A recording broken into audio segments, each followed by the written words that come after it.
روئی کی گڑیا۔ میں نے کسی کے پاس روئی کی گڑیا دیکھی تو امی جی سے ضد کرنے لگی کہ مجھے بھی ایسی گڑیا بنوا کر دیں۔ چھوٹی اولاد اور لاڈلی بیٹی ہونے کی وجہ سے میری تقریباً ساری ہی فرمائشیں پوری کی جاتی تھی۔ امی نے بھی گڑیا بنانے کا وعدہ کیا اور اگلے ہی دن سفید کپڑے پر پینسل سے ٹریس کر کے ایک محسوس خاکہ کاٹا اور سوئی دھاگے کی مدد سے اسے سیکا روئی بھری۔ امی جی بہت نفیس کڑھائی کیا کرتی تھے لیکن کپڑے سلائی نہیں کرنی آتے تھے، اسی وجہ سے گھر میں سلائی مشین نہیں تھی۔ گڑیا میں روئی بننے کے بعد امی جی نے کالے رنگ کے دھاگے سے گڑیا کی آنکھیں جبکہ گلابی دھاگے سے ہونٹ بنائے اور براؤن دھاگے سے سر پر ڈھیر سارے لمبے لمبے بال بنا کر دیے۔ ایک ایک بال سلائی سے جوڑنا بہت مشکل تھا، اس وجہ سے بہت زیادہ دن لگے جبکہ میری بے صبری بڑھتی ہی جا رہی تھی۔ اب یاد نہیں کہ کتنے دن لگے تھے ایک گڑیا بنانے میں، لیکن اندازہ ہے 10 دن میں بنی ہوگی۔ امی جی کا کام یہی ختم نہیں ہوا تھا کیونکہ مجھے گڑیا کے لیے ڈھیر سارے کپڑے بھی چاہیے تھے۔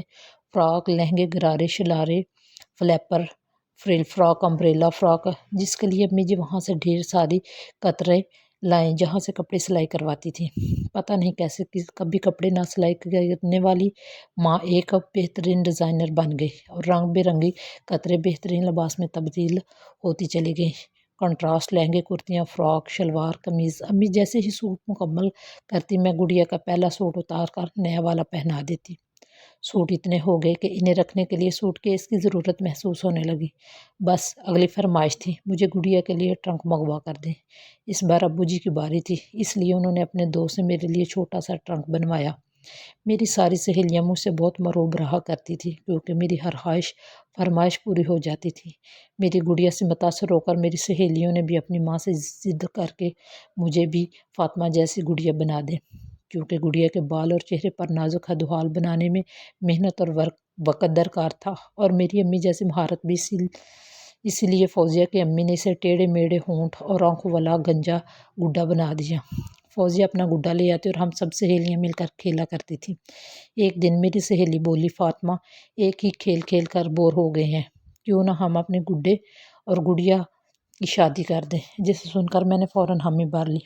کہتے ہیں لڑکی 9 سال کی عمر میں اپنے اندر ممتا محسوس کرنے لگتی ہے، جبکہ 9 سال کی ہو کر بھی اپنی ماں کی گود میں لیٹنا چاہتی ہے۔ اس وقت میں بھی شاید 9-10 سال کی ہی تھی جب فوزیہ کے گڈے کا رشتہ اپنی گڑیا کے لیے قبول کر لیا تھا۔ ہم دونوں کو بہت ہی جلدی تھی، بلکہ باقی سہیلیوں سے بھی انتظار نہیں ہو رہا تھا جلدی سے انہیں بھی شادی میں شامل ہونے کا موقع ملے۔ میں چونکہ لڑکی والی تھی اس لیے جہیز کی تیاری کے لیے مجھے وقت چاہیے تھا۔ لڑکی والوں کی پریشانیاں، جہیز کی تیاری، لڑکے والوں کے آؤ بھگت، اچھا کھانا، یہ سب وہ باتیں ہیں جو ہمارے معاشرے میں سکھانی نہیں پڑتی بلکہ گھٹی میں ہی شامل ہوا کرتی ہیں۔ جیسے بچے کو دودھ پلانا پہلے دن سے آتا ہے، ویسے ہی ایک 9-10 سال کی بچی کو پتہ ہے کہ بیٹی والے بیٹی بھی دیتے ہیں، جہیز بھی، اور دونوں دے کر لڑکے والوں کو خوب آؤ بھگت بھی کرتے ہیں اور جھکتے بھی ہیں۔ خیر، جو فرمائش صرف گڑیا بنوانے سے شروع ہوئی تھی اب 20 سوٹ اور سوٹ کیس کے بعد بڑھ کر برتن، بیڈ، شوکیس، سنگار میز اور کرسیوں تک پہنچ گئی تھی۔ مجھے یاد نہیں کہ کس کس نے کیا کیا دلوایا تھا، بس اتنا یاد ہے کہ امی جی، ابو، بھائی، باجی سب نے ہی کچھ نہ کچھ کھلونے لا کر دیے تھے اور دیکھتے ہی دیکھتے میری گڑیا کا مکمل جہیز تیار ہو گیا۔ بڑوں نے یا تو غور ہی نہیں دیا تھا کہ ہم سب سہیلیاں مل کر کیا پلان بناتی ہیں، یا پھر توجہ ہی نہیں دی۔ شادی سے ایک دن پہلے باجی کو کہا کل میری گڑیا کی شادی ہے، اس لیے بارات کا کھانا بنا دینا۔ باجی کے ساتھ ساتھ سب ہنس پڑے اور ابو جی نے امی سے کہا بنا دینا۔ ہدا ہدا کر کے شادی کا دن آ گیا۔ بارات میں 10-15 مہمان تھے جن کو سب سے پہلے جامع شیری پیش کیا گیا اور کھانے میں مٹر پلاؤ، رائتے اور آلو کی ٹکیاں کھلائی گئیں۔ رخصتی کے وقت باقاعدہ رونے کی ایکٹنگ کی گئی کہ سچ مچ میں کا رونا نہیں آ رہا تھا بلکہ ہنسی آ رہی تھی۔ لڑکی یعنی گڑیا کے ساتھ ڈھیر سارا جہیز بھی رخصت کیا گیا جن میں مٹی، سٹیل اور کانچ کے ننھے منھے برتن، لکڑی کا فرنیچر اور کپڑوں سے بھرا ٹرنک بھی تھا۔ دلہن کو لال لہنگا اور موتیوں سے بنا زیور پہنایا گیا جو امی جان نے ہی بنا کر دیا تھا۔ شادی کے بعد دوسرے دن لڑکی کو واپس لانے کی رسم بھی کی، اس لیے میں اور 2 سہیلیاں تیار ہو گئیں اور ارادہ یہ تھا کہ بس یہ ہیل آج ختم ہو جائے گا، اس نے اپنی گڑیا اور سامان واپس لے آؤں گی، کیونکہ ظاہر ہے بہت محنت سے سب بنایا تھا، اور ویسے بھی کوئی بھی کھیل اتنا لمبا تھوڑی کھیلا جاتا ہے۔ ہم فوزیہ کے گھر پہنچے تو فوزیہ نے جامع شیریں پلا کر گڑیا کی گود میں ننھا سا پلاسٹک کا گڈا رکھ کر کہا، یہ تمہاری لڑکی کا دیور ہے، اور ہمارے ہاں رسم ہوتی ہے کہ بڑی بھابھی دیور کو پیسے دے کر گود سے اٹھاتی ہے۔ میری برداشت تھوڑی تھوڑی کم ہوتی جا رہی تھی کہ کل سے میں ہی خرچہ کر رہی تھی۔ میں نے سنجیدگی سے کہا، بس بھائی کھیل ختم ہو گیا، میرے کھلونے اور گڑیا واپس کر دو مجھے۔ لیکن فوزیہ کے تیور کچھ اور ہی تھے۔ اس نے صاف کہہ دیا، ایسے تو تم اسے نہیں لے کر جا سکتی، رسم تو تمہیں پوری کرنا پڑے گی۔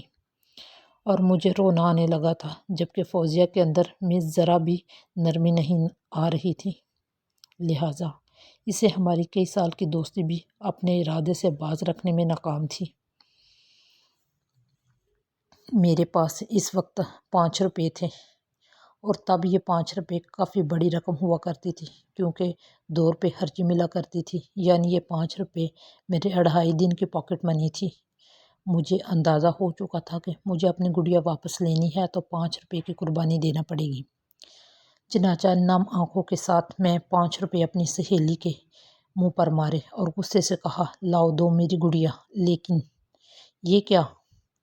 فوزیہ نے ایک دم سے گڑیا کے جسم سے سرخ لہنگا اور جولری نوچ کر اتاری اور میری گڑیا کے منہ پر مار کر بولی، لو پکڑو اپنی گڑیا اور دفع ہو جاؤ میرے گھر سے۔ میری تو جیسے چیخ ہی نکل گئی۔ میں نے غصے سے چلا کر کہا، میرے باقی کھلونے بھی دو اور گڑیا کے کپڑے جولری سب واپس کرو۔ کون سے کپڑے، کون سی جولری اور کون سا سامان؟ تم خود اپنی گڑیا کو لے کر جانا چاہ رہی ہو نا، جاؤ، ہم نے اسے طلاق دی، کچھ نہیں ملے گا، بس یہ اکیلی ہی ملے گی۔ یہ سب میری برداشت سے باہر تھا، اس لیے میں فوزیہ پر حملہ آور ہوئی اور اس کے بال پکڑ کر کھینچنے لگی۔ فوزیہ مجھ سے زیادہ طاقتور تھی، یا پھر اپنے گھر میں ہونے کی وجہ سے زیادہ شہزور تھی۔ اس نے مجھ سے بال چھڑوا کر میری گڑیا کو بری طرح نوچ ڈالا، پاس ہی میز پر پڑی کینچی اٹھا کر بال کاٹ دیے۔ میری چھڑواتے چھڑواتے 2-3 جگہ سے گڑیا کو کاٹ دیا، جس کی وجہ سے روئی نکل کر بکھرنے لگی تھی۔ بس اسی پر بس نہیں، بلکہ مجھے دھکا دے کر باہر نکال دیا اور بیٹر کی کنڈی لگا دی۔ میں 2 گلیاں روتے ہوئے خالی ہاتھ اپنے گھر پہنچی تھی۔ مجھے یاد نہیں امی کو کیا بتایا، بس یہ یاد ہے کہ مجھے دوبارہ گڑیا اور گڑیا کا جہیز بنا کر نہیں دیا گیا۔ آج اس بات کو 20-21 سال گزر جانے گئے ہیں، لیکن مجھے یہ واقعہ آج بھی بہت تکلیف دیتا ہے، اور آج میں اپنے ارد گرد دیکھتی ہوں تو سوچتی ہوں کہ اتنی ہی مائیں کیسے تنکا تنکا جوڑ کر بیٹیوں کا جہیز بناتی ہیں، اور نہ اس بنانے میں کیسی کیسی تکلیف سے گزرتی ہیں۔ جیسے امی کے ہاتھ میں کئی بار سوئی چبھی تھی، بالکل ویسے ہی، اور کتنے ہی لوگ جو دوسروں کی بیٹیوں کے ارمان، ان کی عزت نفس ادھیڑ کر ان کی روح کو چھلنی کر دیتے ہیں، اور مائیں رونے کے سوا کچھ بھی نہیں کر پاتی۔ ہر گڑیا دوبارہ تو نہیں بنتی ظالموں، کسی کی گڑیا کو دینے سے پہلے ایک بار سوچو، اس کو مکمل کرنے میں کتنے ہاتھوں کو زخم لگے ہوں گے۔ یہ گڑیا تو تمہیں آسانی سے مل گئی ہے، اس کو مکمل کرنے میں ماؤں کی زندگیاں لگتی ہیں۔